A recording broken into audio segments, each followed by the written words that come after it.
The reality is the best agencies don't fear mistakes. They harvest them. The internal feedback loops are how your agency becomes stronger, smarter, and more sustainable and scalable over time. When you create the space and systems for ongoing, honest, and constructive feedback from leaders, from your team to tools, it doesn't just fix problems. It allows for you to evolve into the future, more sustainable future that you're looking for.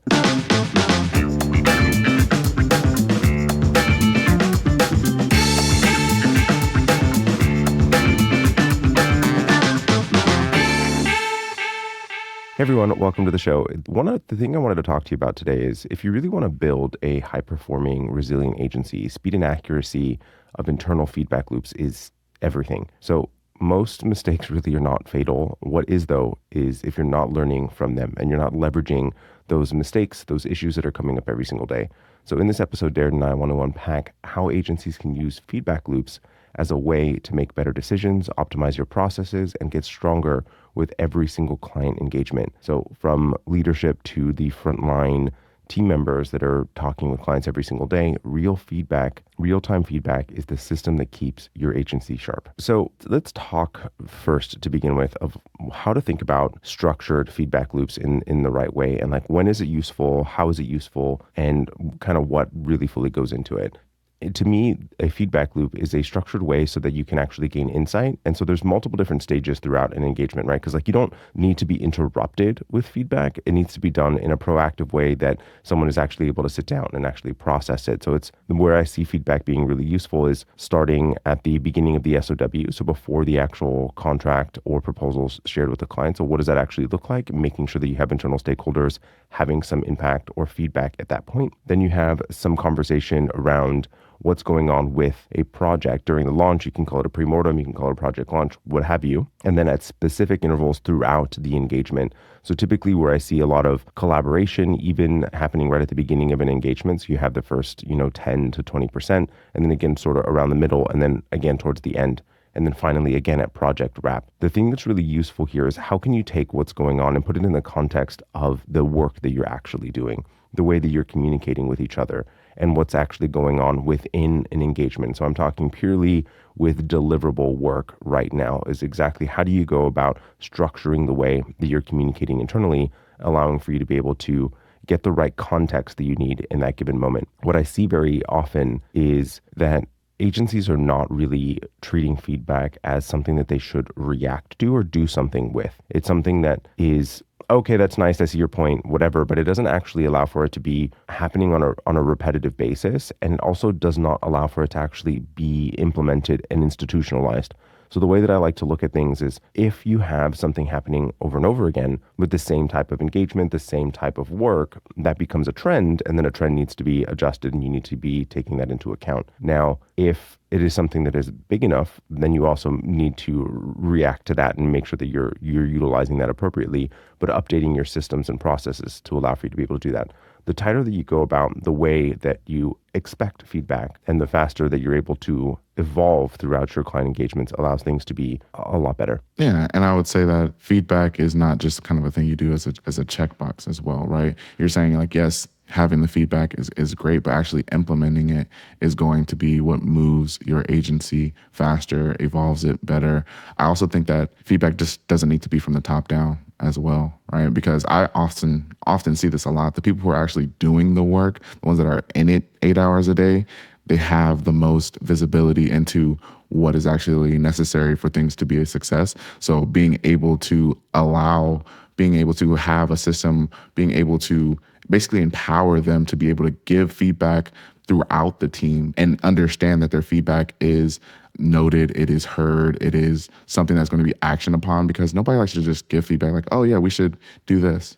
Oh yeah, John said that. And just like feels like it's going nowhere because it's not going to, it's not going to have me just give more feedback, right? That doesn't encourage me to want to do better, because it's like every time I try, nothing is coming of it. So why would I continue to give feedback? So empowering the team to give that upward feedback is going to allow for your agency to grow faster, because sometimes when you're at the top, you don't see what's happening, right? And being able to actually say like, you know what, we're having a problem with this and I just can't put my finger on it. Well, why don't you go ask the person or empower the person who's actually doing or dealing with the clients directly, or dealing with the work, the pixels, like at that moment, ask them for that feedback, and it'll allow for you to see something and give your experience, don't just take the feedback and implement it. It's like also have the ability to hear, contextualize, and relay from your experience and kind of impart that on the team member as well, so you guys can build together, right? And so, and kind of in short, right, agencies are going to be able to grow when everybody has that understanding that we're all on one team, right? It's not us versus each other, it's us versus the issue, right? And tackling whatever the problem is together, right? And so we need to know what's going on. We need everybody's eyes and ears to be on the problem so that we can solve the problem. I mean, I think that that's the core of what I see happen and why feedback loops end up breaking down often is one of two things. Either that the manager's not even looking for it, they're not wanting it, or when it's given, it's kind of dismissed as you're suggesting. It's either dismissed or it's just not implemented, which ends up creating, I think, a very negative dynamic is that mistakes end up being buried or they end up just being avoided, right? So they're not actually leveraging it in a meaningful way. So managers either don't ask for it, they dismiss it, or when mistakes happen, they end up overreacting to it and they're not actually looking at it as an opportunity to improve upon. So you have the team members either no longer providing feedback, or they never provided in the first place because it wasn't something that was sought after, or they end up hiding the things that are happening so that they don't actually bubble up to the surface, so that the team is not able to acknowledge it and ultimately solve the problem. The other thing that I see is that loads of processes aren't revisited as little improvements and adjustments can happen, because there's like little micro decisions that happen in every engagement in every single day of work. And until it becomes like a massive fire where there's like a big mistake, I don't think that I see processes actually being updated and adjusted and revisited in that moment, because there's small little things like you don't have to wait for the house to be on fire for you to realize that, oh, smoke detector is useful. Oh, maybe I shouldn't leave the stove on. Like there's things that you should be realizing that allow for you to not have an actual true fire coming up. Yeah, it's a little triggering. You said house fire, but smoke detectors are useful, people. But yeah, I think that one thing that does happen a lot is that the way that the feedback is received plays a part in whether people are giving it, right? So I don't want to be scared to give feedback, right? I don't think it should be something that's unwelcomed or feels like blame is just going to be thrown around and it's going to impact me negatively, right? And so it needs to be, like I said, more so just the us versus the problem versus it being just more so personalized and hey, this is something that is your problem. This is something that is, you know what I'm saying? Like it's something that is not objective in opinion when it comes to like just being something that's just a problem. So the best way to do that is just to have a system for it, right? So like, hey, this is what happened. This is how the system broke down. And this is my insights on how I believe that we should be able to fix it, right? And so that is something as simple as just maybe it's a quick 1-2 report. Like maybe it's something that is just a quick message, just outlaying the problem, and you guys save it for later reference. And that way, when somebody goes back and looks at the history of why we do something this way, it's like, oh, okay, so I have a better understanding of, the additional context behind it. Yeah. The thing that I also think is useful is to make sure that it ultimately ends up feeling like something that is very normal. I mean, the reality is that I make mistakes all the time and every week, every day. And the more that we actually normalize the idea that making a mistake or an error or something not working within a system,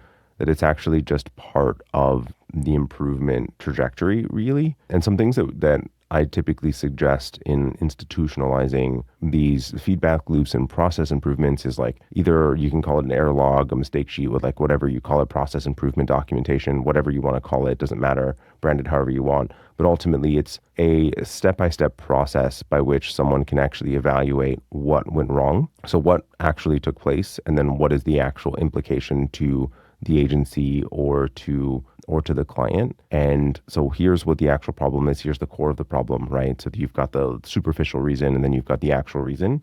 And then was there a system in place for this? Yes or no? Was this something that was easily accessible? Yes or no? And if there wasn't a system in place, create one. If it wasn't readily available, then make it readily available. And then if the system wouldn't have actually solved, so yes, there was a system, and yes, it was readily available, would the system actually have solved for this situation? Yes or no? So if no, then each one of those pieces has an actual reaction to it, a thing that you should be doing, institutionalizing to adjust what's happening. And the person that is involved in it, that frontline person, the person that's actually in the depth of these types of things, that was involved in this problem coming up, actually produces this document and makes a recommendation of what can ultimately be done. And if improved, then here, go do it. Go put it in place. Update the SOP, change the system, update your work chart, like whatever it is, update the checklist, making sure that it ultimately ends up going into place. The other piece that I see, like just a really key, useful place to document, understand, and improve upon things. And there's multiple different like vantage points to look at this. But in a project postmortem or retrospective or internal check-in, whatever you want to call it, is that the things you want to look at is what went really well in this project, because how do I take that and replicate it and duplicate it, clone it to happen in every project? What didn't go well? But looking at it from multiple different facets of, internal communication, client communication, internal processes and systems, exactly what took place throughout that project. And one of the key vantage points that I like to look at is what did we assume would happen at the beginning of the project, at the launch, and then what actually transpired? What were the differences between the assumed way that it would play out and then the way that it actually played out? Because it's in those assumptions that allow for us to understand how do we make slight adjustments, and is this something that is going to happen regularly enough that we need to make adaptations to our current system to do so? And if you build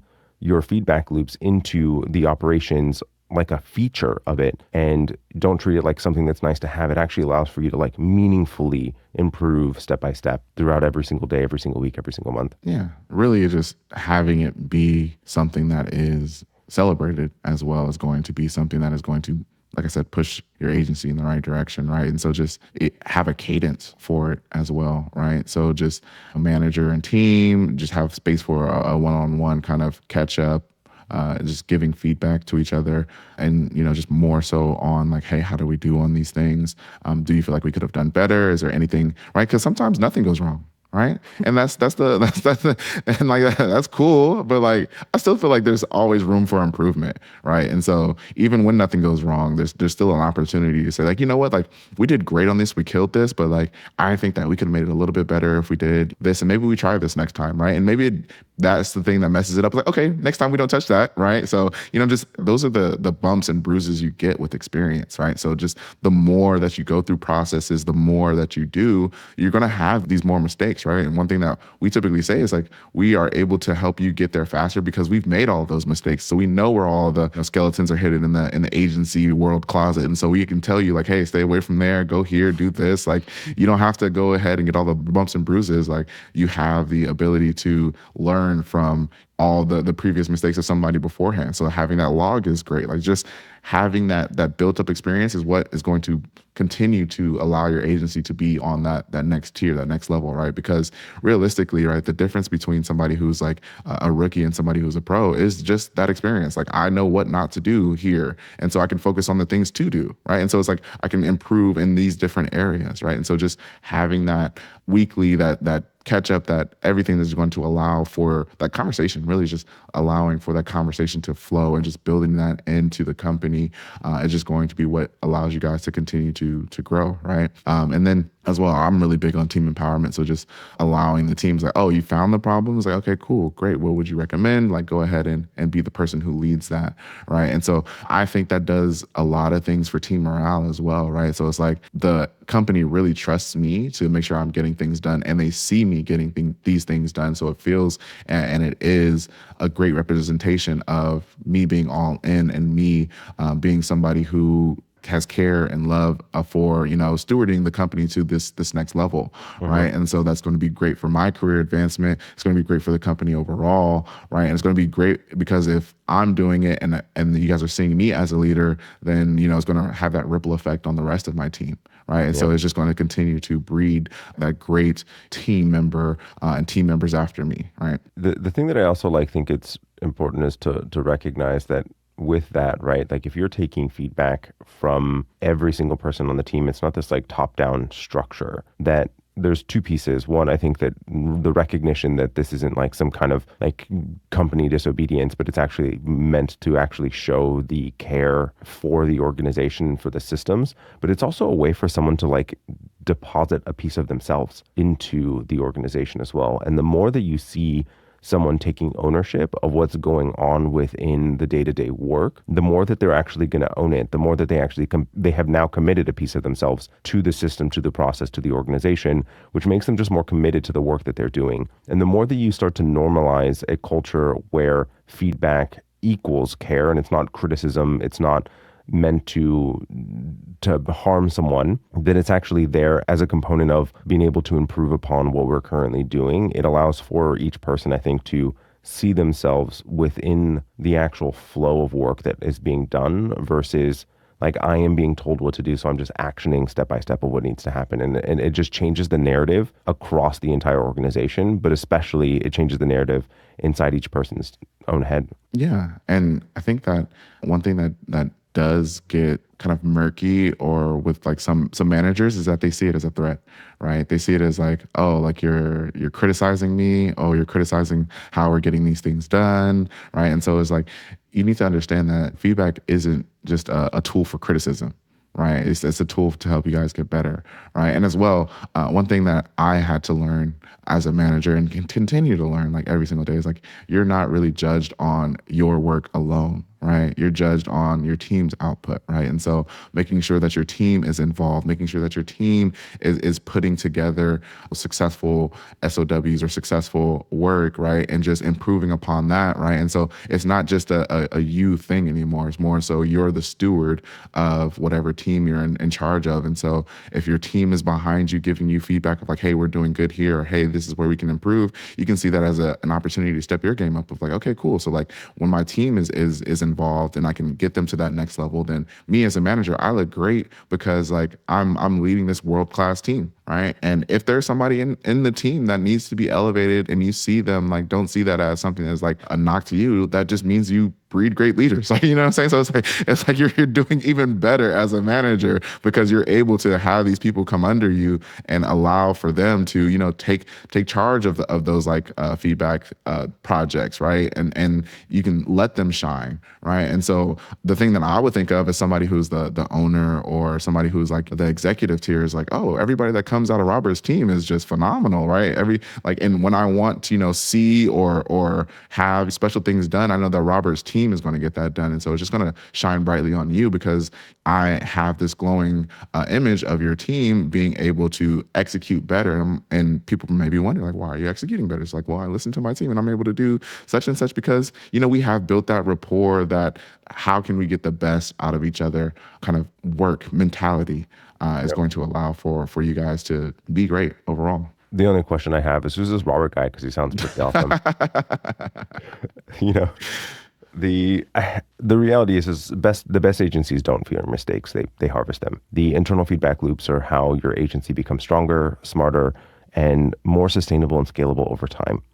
When you create the space and systems for ongoing, honest, and constructive feedback from leaders, from your team to tools, it doesn't just fix problems. It allows for you to evolve into the future, more sustainable future that you're looking for. Looking forward to seeing you guys in the next episode. Hopefully this was useful for all of you. Hey everyone, thank you so much for listening in today. With all of the shifts in the industry, it is easy to feel overwhelmed or unsure of your next move. So I'm not here to try to sell you anything. I just want to give back and guide you through the uncertainty. Whether you're navigating new trends or just need some clarity, we're here to listen and offer advice. Head to creativeagencysuccess.com/chat to book a free 15-minute chat with an agency mentor who can provide you with a fresh perspective. Let's figure out the best steps for your agency's growth together.